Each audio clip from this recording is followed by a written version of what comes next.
organization. And, ask anyone. They're involved with a community organization, a religious organization, a school, somewhere that those folks need money. We can identify the 150,000 foundations who have given money to nonprofits and help nonprofits find that money for themselves. Oh, that's cool. That's really neat. People It need is to know because if you that. think of NABO, yeah, if you think of NABO, or if we think of Launchpad Innovation Center at UT, you guys are considered nonprofits, as is Women's Entrepreneurial Network, Women of Toledo.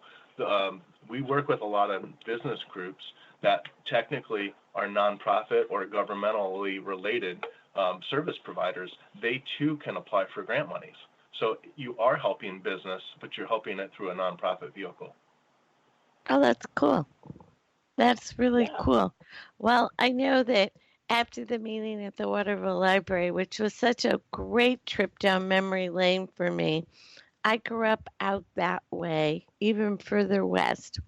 But at the time when I grew up and I was going to elementary school, I was far enough out that getting to the library in Waterville, you couldn't just get on your bike and go there because we lived about 8 miles away. But I was And fortunate. those were not easy roads to bike.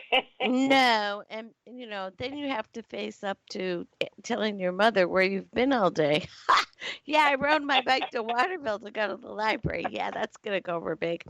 But we were so lucky because I don't know if either of you remember, but the librarian at Waterville that was there for some 50 years. There's a portrait of her on the wall. Yes, there is.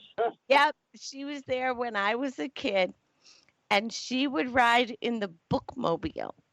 And the bookmobile would come to within a half a mile of my house out in the middle of nowhere, And so I could walk to the bookmobile and get a stack of books and then walk home with my books, and I wouldn't be gone that long.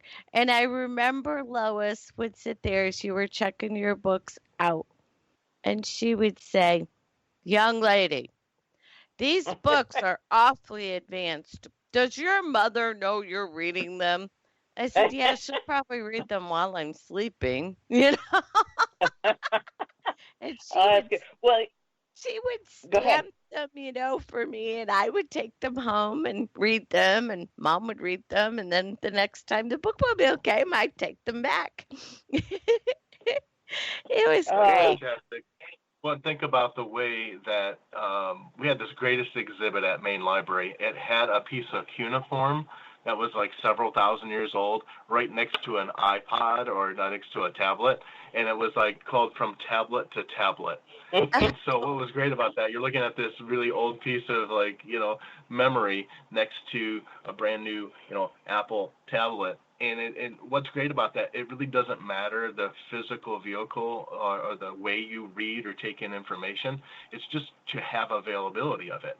And so for public libraries to have all these incredible physical materials, but now to have all this access to e-media and to research databases at literally the touch of your telephone, on the web, through your laptop, through your desktop, however you want to take it, especially for people who are so busy, to have access to ebooks, audiobooks, to film and music, and anytime they want to have it. No return fees. You'll never have any fines anymore in the Lucas County Libraries, which is great. But on top of that, when you have an e-material, it just times off your device. So you can't lose it. The dog can't eat it. There's no worry about damaging anything.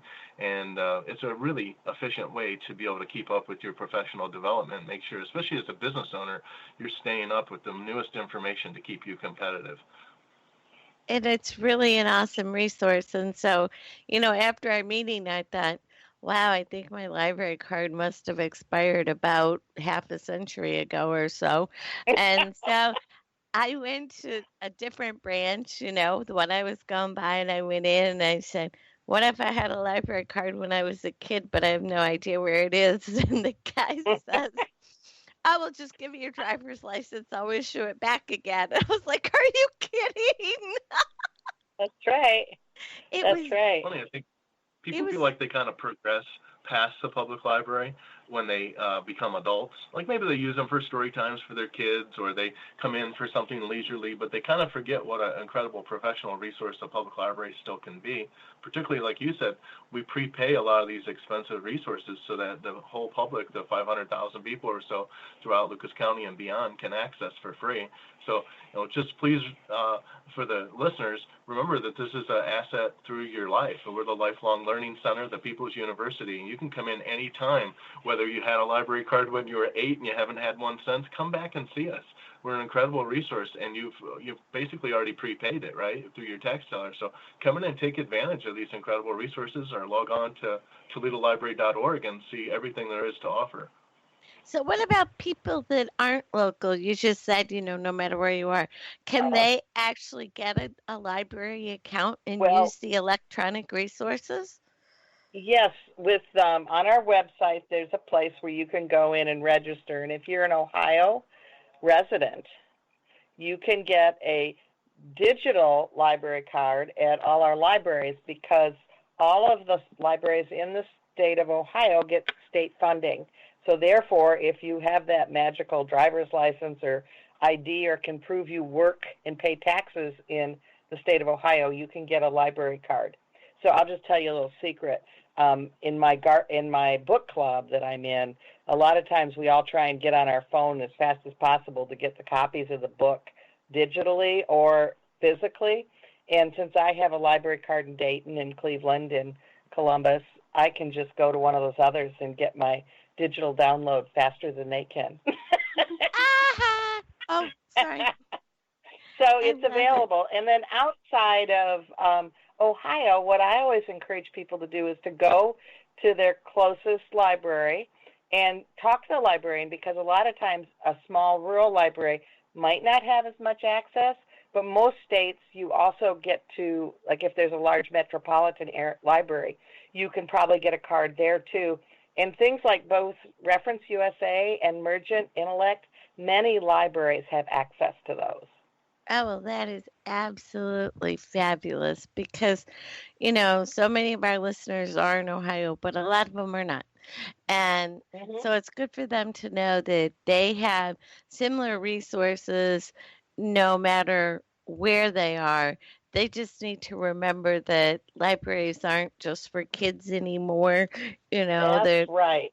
And they're so different than they used to be. I put in the description for the show that's going to go on the website when the show goes live.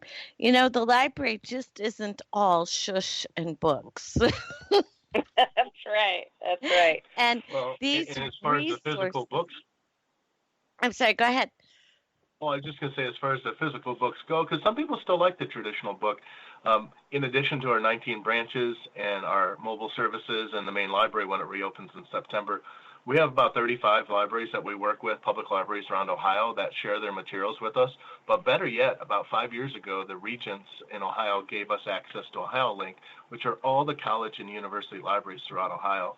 And we're talking about some materials that could be, several hundreds of dollars in value, that not only will they loan them to the public library, they'll send them right to your branch, and you can take them home and use them like you would a book here in Toledo.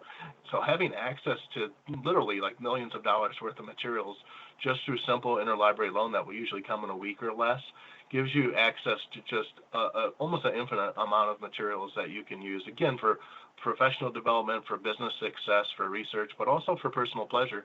If you want to get that DVD series that Toledo is checked out or doesn't have, you can get them through these other libraries. That is absolutely fabulous to know. And that could be a real money saver for every single person, especially, if you're trying to get an online degree or something and you're doing it on a strict budget, being able to get those resources for free is something phenomenal. Well, in the last couple minutes we have left, Linda and David, tell people how they can contact you to make an appointment, give them the website address, whatever you want them to have. All right. Well, this is Linda again, and you can contact me by phone at 419-259-5244.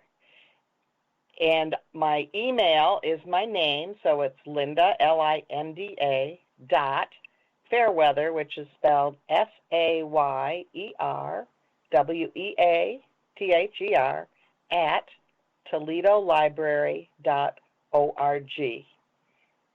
And they're welcome to leave me a message, and I'll get back to them, or email me.